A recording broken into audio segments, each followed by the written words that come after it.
والا ہے۔ تو جب اللہ تبارک و تعالیٰ بخشنے والا ہے، رحم کرنے والا ہے، تو ہم انسانوں کو چاہیے کہ ہم اللہ تبارک و تعالیٰ سے معافی مانگے، توبہ کریں۔ حدیث رسول میں اللہ کے رسول صلی اللہ علیہ وسلم نے کہا کہ ان المؤمن اذا اذنب كانت نقطة سوداء في قلبه، کہ جب مومن انسان گناہ کرتا ہے تو اس کے دل پر ایک سیاہ نقطہ پڑ جاتا ہے، فإن تاب ونزع واستغفر سقل قلبه، لیکن انسان گناہ کرنے کے بعد جب توبہ کرتا ہے، گناہ کو چھوڑ دیتا ہے، معافی مانگتا ہے، تو اللہ تبارک و تعالیٰ اس کے دل کو دھو دیتا ہے۔ لیکن جب انسان گناہ پر گناہ کیے جاتا ہے، اللہ سے معافی نہیں مانگتا، توبہ نہیں کرتا، تو اللہ تبارک و تعالیٰ اس کے دل کو زنگ آلود بنا دیتا ہے، یعنی اس کا دل بالکل خراب ہو جاتا ہے، اب اس کا دل کام کرنا بند کر دیتا ہے۔ جب ایسا ہونے لگے تو اللہ تعالیٰ نے قرآن میں کہا ہے وَلَقَدْ زَرَعْنَا لِجَهَنَّمَ كَثِيرًا مِنَ الْإِنسِ وَالْجِنِّ، کہ ہم نے بہت سے انسانوں اور جنوں کو پیدا کیا ہے جہنم کے لیے۔ کون سے انسانوں کو؟ لَهُمْ قُلُوبٌ لَا يَفْقَهُونَ بِهَا، جن کے پاس دل ہے پر وہ سمجھتا نہیں، وَلَهُمْ أَعْيُنٌ لَا يُبْصِرُونَ بِهَا، جن کے پاس آنکھیں ہیں اور وہ دیکھتا نہیں، جن کے پاس کان ہے لیکن وہ سنتا نہیں۔ تو ایسے انسانوں اور ایسے جنوں کو اللہ تبارک و تعالیٰ نے جہنم کے لیے پیدا فرمایا۔ اولئک کالانعام بل هم اضل، اللہ نے قرآن میں کہا کہ ایسے لوگ جانوروں سے بھی بدتر ہیں۔ میرے پیارے معزز حاضرین، گناہ اللہ تبارک و تعالیٰ کے عذاب کو بلاتا ہے۔ گناہ کرنے کی وجہ سے اللہ تبارک و تعالیٰ غضب و غضب میں آ جاتا ہے۔ اللہ تبارک و تعالیٰ جبار اور قہار بھی۔ قرآن میں اللہ نے کہا ہے ان بطش ربک لشدید، جب اللہ تبارک و تعالیٰ انسانوں کو پکڑتا ہے تو نہایت سخت پکڑتا ہے، اور وہی پکڑ آج ہمارے سامنے ہے۔ اللہ تبارک و تعالیٰ کی گرفت میں ہمارا آپ آ چکے ہیں، اس لیے ہم سب کے لیے ضروری ہے کہ ہمارا آپ اللہ تبارک و تعالیٰ سے معافی مانگے، اللہ تبارک و تعالیٰ سے معافی مانگے، اللہ سے یہ بولے کہ اللہ ہم نے غلطی کی ہے، جانے انجانے میں، جان بوجھ کر کے بھی ہم جانتے تھے کہ یہ غلطی ہے، پھر بھی ہم نے غلطی کی۔ اے اللہ تو غفار ہے، تو ہمارے گناہوں اور خطاؤں کو معاف فرما۔ جب ہم ایسا کہیں گے تو اللہ تبارک و تعالیٰ ہمارے گناہوں کو بخشے گا، ہمارے گناہوں کو معاف فرما دے گا۔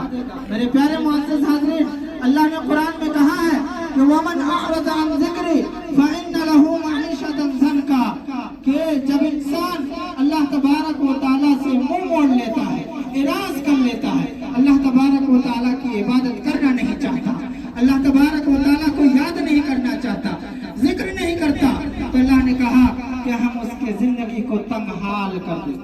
ہمارا آپ پریشان ہے، پانی کی وجہ سے پریشان ہے، گناہوں کی وجہ سے، کیونکہ ہم نے اللہ تبارک و تعالیٰ کو یاد کرنا چھوڑ دیا، ذکر کرنا چھوڑ دیا، تو اللہ نے کہہ رکھا ہے تم یاد نہیں کرو گے، ذکر نہیں کرو گے، ہماری عبادت نہیں کرو گے، تو ہم تمہاری زندگی کو تنگ حال کر دیں۔ نحشرہ یوم القیامت اعمی، آگے اللہ نے کہا کہ ہم قیامت میں، روز قیامت میں تمہیں اندھا اٹھائیں گے۔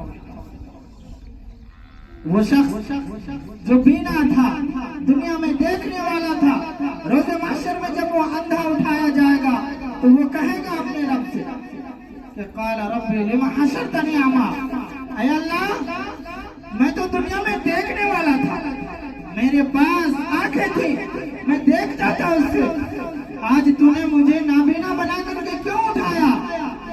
وہ شخص کہے گا تو پھر اللہ تبارک و تعالیٰ کہے گا قال کذالک آتتک آیاتنا فنسیتھا، کہ ہماری آیتیں تمہارے پاس آئی تھی، تم نے بھلا دیا، آج ہم نے تمہیں بھلایا۔ میرے پیارے معزز حاضرین، یہ قرآن کا پیغام ہے جو ہم اور آپ سن رہے ہیں اور سمجھ رہے ہیں کہ ہمارے گناہوں کی وجہ سے اللہ تبارک و تعالیٰ آسمان سے بارش برسانے کو روک لیا، بارش روک لیا، اور بارش روکنے کی وجہ سے ہمارا آپ سبھی لوگ جتنی جاندار چیزیں ہیں سبھی چیزیں آج پریشان ہیں۔ بارش کی وجہ سے۔ میرے پیارے معزز حاضرین، یہ خوشخبری حدیث رسول کے ذریعے سے میں آپ کو بتاؤں، اللہ کے رسول صلی اللہ علیہ وسلم نے بیان فرمایا کہ کل بنی آدم خطاء وخیر الخطائین التوابون، کہ ہر بنی آدم کے سبھی اولاد گنہگار اور خطا کار۔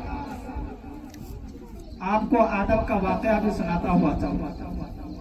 حضرت آدم علیہ السلام کو جب اللہ تبارک و تعالیٰ نے پیدا کیا اور پیدا کرنے کے بعد جب جنت میں رکھا تو حضرت آدم علیہ السلام نے اللہ تبارک و تعالیٰ سے گزارش کیا کہ اللہ، نسل انسانی میں ہم اکیلے ہمارے لیے جوڑا پیدا کر۔ اللہ تبارک و تعالیٰ نے جوڑا پیدا کیا اور جوڑا پیدا کرنے کے بعد ماں حوا کو پیدا کیا اور پیدا کرنے کے بعد ایک حکم صادر فرمایا اور کہا کہ جنت میں تم جہاں سے چاہو کھاؤ پیو، جہاں چاہو رہو، فلاں درخت کے پاس مت جانا۔ اللہ تبارک و تعالیٰ نے منع کی، لیکن ہوا کیا؟ حضرت آدم علیہ السلام اس درخت کے پاس گئے اور اس کا پھل کھا لیا۔ نقصان کیا ہوا؟ اللہ تبارک و تعالیٰ نے حضرت آدم علیہ السلام اور ماں حوا کو جنت سے نکال کر زمین پر دے مارا، جاؤ زمین پہ رہو، کھاؤ پیو۔ اللہ کی نعمتوں کی ناشکری یا اللہ تبارک و تعالیٰ کی نافرمانی کرنے کی وجہ سے اللہ تبارک و تعالیٰ نے جنت سے نکال کر زمین پر دے مارا۔